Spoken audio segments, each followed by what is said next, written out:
Hey everyone, welcome back for another episode of Coffee with Mare, and I am enjoying some more silver tea or hot water today. And you know, it's been really interesting the role that self-care has played in these past few weeks for me. And so I thought that I would talk a little bit more about self-care because there's a lot of people who are going to be working from home with their families or their friends or their roommates around, and you know, it can get a little overwhelming if you're kind of on top of each other 24/7. So it's important that you carve out some time for yourself and do things just for you. And yeah, I know, you know, when the kids are home and they're gonna start having a little cabin fever after a while, it can be really tough to navigate something that is just for you when they're on you 24/7, pretty much, well, you know, from the time they wake up in the morning until the time they go to bed, and then sometimes after bedtime.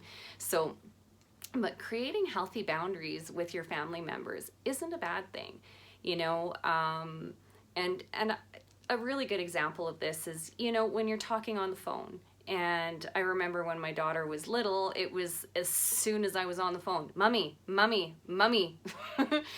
And I had to have a conversation with her and say, okay, honey, you know, if mommy's on the phone, you need to wait until mommy is off the phone before you ask me a question. Or, you know, unless it's something that's really, really important, like you're not feeling well, or you desperately need something, or you hurt yourself, you know, other things can wait. Like, can I have a cookie? That can wait 5 minutes, honestly. So that's the kind of conversation I've been having with my daughter her whole life. And so when I say to her, you know what, mommy just needs 5 minutes, she's a lot more understanding because we've already kind of established those boundaries between the two of us. And it's the same thing for her. If she says she needs some alone time in her room and, you know, she just wants to draw, or she wants to watch a video on YouTube, or, you know, anything like that, then yeah, I give her some space. You know, she is a little person, she's an individual, and she knows when she needs time to herself. And so I can reflect that back to her and say, you know how sometimes you need to just go and spend some time on your own in your room?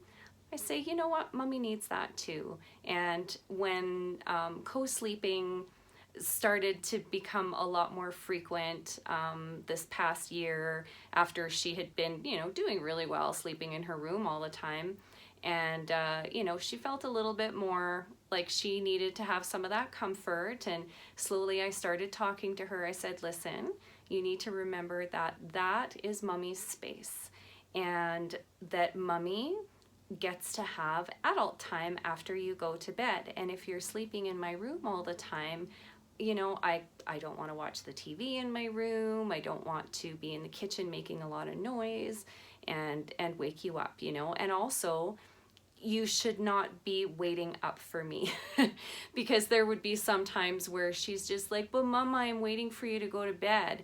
And we had to talk about it, like, you know, 8, 9, 10 years old, 11 years old. It's like, no, honey, you have a different bedtime. Mommy doesn't have to go to bed at the same time you do. So if you take that as an example with your kids and say, you know, like, after you go to sleep, there's adult time, right? And you guys need to rest. You're young, and however it is that you define that for your kids, right? But excuse me, if you're trying to get out of the chaos for 5 minutes and, you know, your kids are constantly on you, and it can be difficult. I mean, I go and I spend a lot of time at my sister's, and she's got 4 great kids. And when mommy is home, all they want is mommy. When daddy's home, all they want is daddy, you know. And it's more so with the younger ones now than the 2 older ones. But for a long time, it was just, you know, as soon as either of them would come home from work, it's just, there was not a minute for either of them to breathe. So now that the kids are getting a little bit older, They're starting to kind of distance themselves because they want to have their own space, but the two younger ones are still very much like, you know, hey, you need to hear about my day right now. So I can understand the challenges of especially having younger kids, but try and frame things in a way that they're going to understand. Relate it back to things that they understand, things like bedtimes, or, you know, when sometimes if you need a timeout, or if you just need to go and spend some time alone in your room, you know, sometimes adults need to do that too. And that's not admitting weakness, that's admitting that you're human and that you're also not perfect, so that the kids, you know, it's a little bit easier for them sometimes if they understand that, you know, you're not perfect, and that, yeah, kids are going to screw up, and that that's what they do. And so when they mess up, maybe there's a little bit less pressure to be perfect. That's just the thought that I have. And really, you can kind of go either way with that, you know. I understand how it's kind of a slippery slope when you start giving kids a little bit of leeway, but when it comes to setting healthy boundaries for, you know what, if mommy needs a little bit of time, or if daddy needs a little bit of time, to give them that time, and to work with your partner as much as you can so that you're doing those things with each other and for each other. You know, like you know, dads can say to their kids, hey, you know what, why don't we just give mommy a break for 5-10 minutes? She just wants to go upstairs and just do something on her own. So we're just gonna give her the space to do that.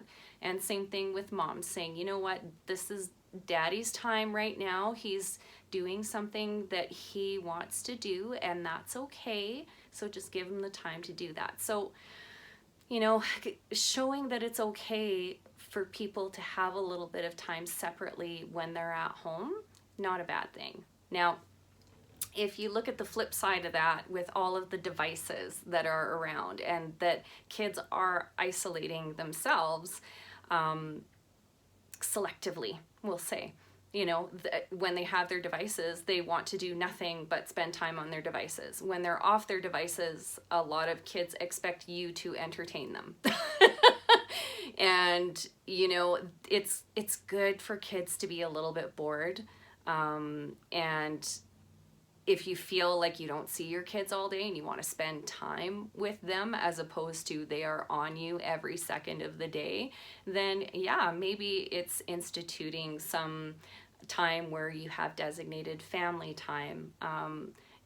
That can be just as much of a challenge, though, looking at what people's busy schedules are.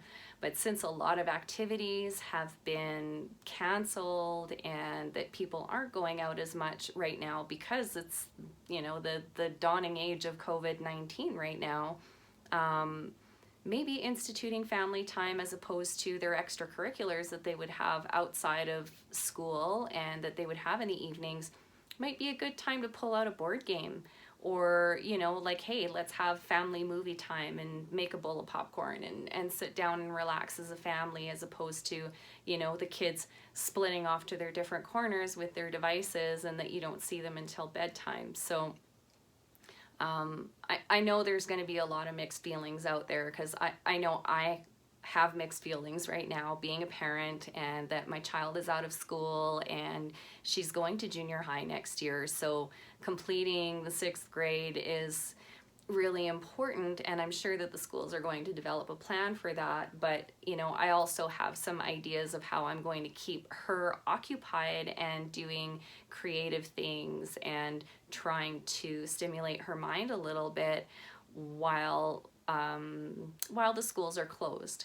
So if you need any ideas on crafts or little things that you can do that are relatively quick and inexpensive and easy, check out 5-Minute Crafts. They have, I think, 7 or 8 different channels that cater to different, like specifically different areas of crafting. Like they have girly things, and then they have DIY projects for around the house. And, you know, it's a great channel. I love watching that. It's so informative. You can find really cheap and easy crafts to do with your kids, and that are good for little kids too. Things that are fairly you know, easy to take on and that won't take very long. And I like things that have a short duration, because then you can do a bunch of different things instead of just doing one long thing where, you know, before it gets over and the kids are already saying, oh my God, I'm so bored. So when you can kind of rotate some activities or have a few crafts planned, you know, and plus because there's a video, they can kind of see how it gets done, so they can understand it a little bit more readily. So there's just so many great things. Pinterest is another one that if you're looking for ideas for things that your kids can do, Pinterest has got great boards full of DIY crafts and art projects. And if your kids are really into drawing, they can almost do like drawing classes on Pinterest, and same thing on YouTube. There's wonderful artists out there who are just giving away their knowledge for free. So go and show them some love, because, you know, I think that that's amazing when people are teaching others the things that they're passionate about, because that's something that's very close to my heart, and that I always have enjoyed sharing my passions with people and trying to find a way to you know, to inspire people to just do something, anything that's different than what they're doing now, and something that's new, so that it can spur their creativity even further. But taking little, I don't know, little drawing classes and watching tutorials for, you know, how to do a photorealistic eye in pencil, that stuff just blows my mind. And if you can get your kids engaged in those kinds of activities, you may have actually just created a small window of opportunity for yourself to have those 5 to 10 minutes of self-care. And that can be reading a chapter in a book. It can be, you know, just go and have a quick shower even. Sometimes I understand for busy parents that it can be a challenge. And if you're a sick mom or a sick dad, you know that some days a shower is like the be all end all of what you would love to do, but you're already so tired that you just, the thought of standing up in the shower for 5 minutes is just too much. So I've been there. I go there usually at least once a week, where I'm like, yeah, I really need a shower, but man, I couldn't handle it right now, because it's too much effort to wash my hair some days. I have a lot of hair. My hair is currently down to my waist, so it's a lot of maintenance that, you know, it's a lot of hair to wash. But anyway, other little things like just sitting down and listening to some music for 5-10 minutes, you know, putting on a podcast, listening to something positive.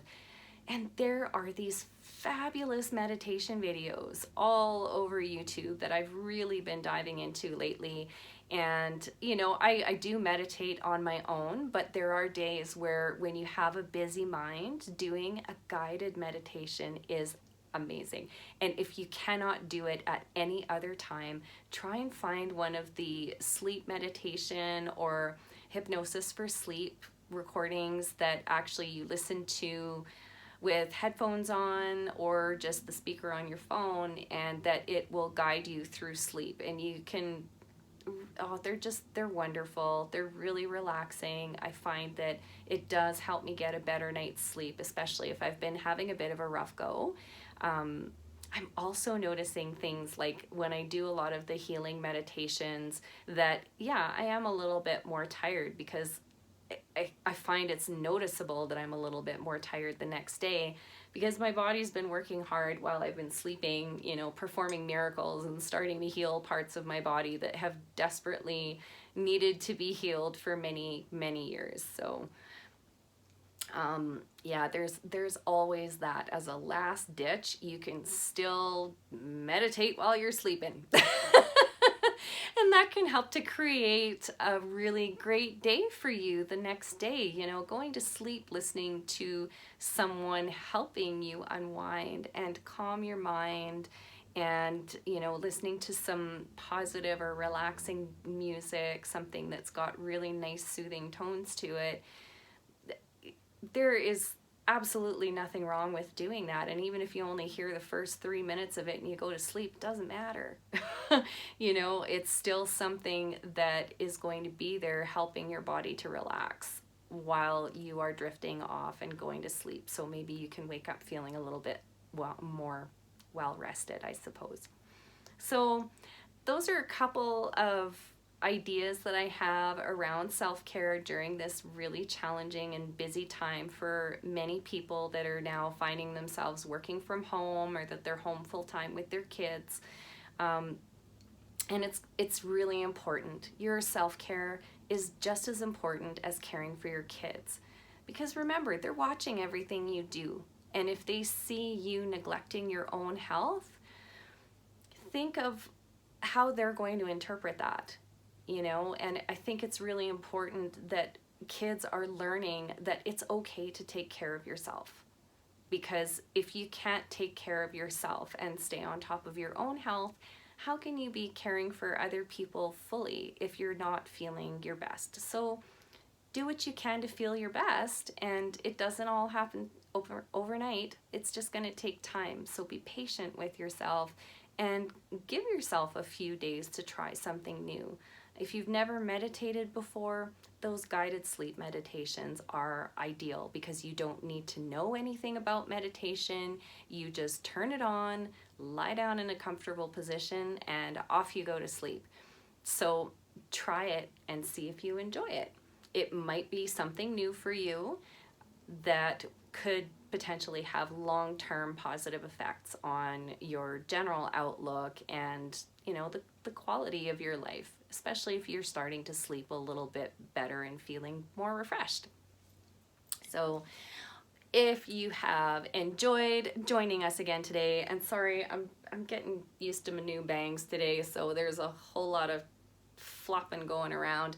But if you've enjoyed today's video, please be sure to give us a big thumbs up down below and hit that subscribe button and the notification bell so that you know exactly when the next videos are dropping on YouTube. So for today, my friends, this is SickMom checking out.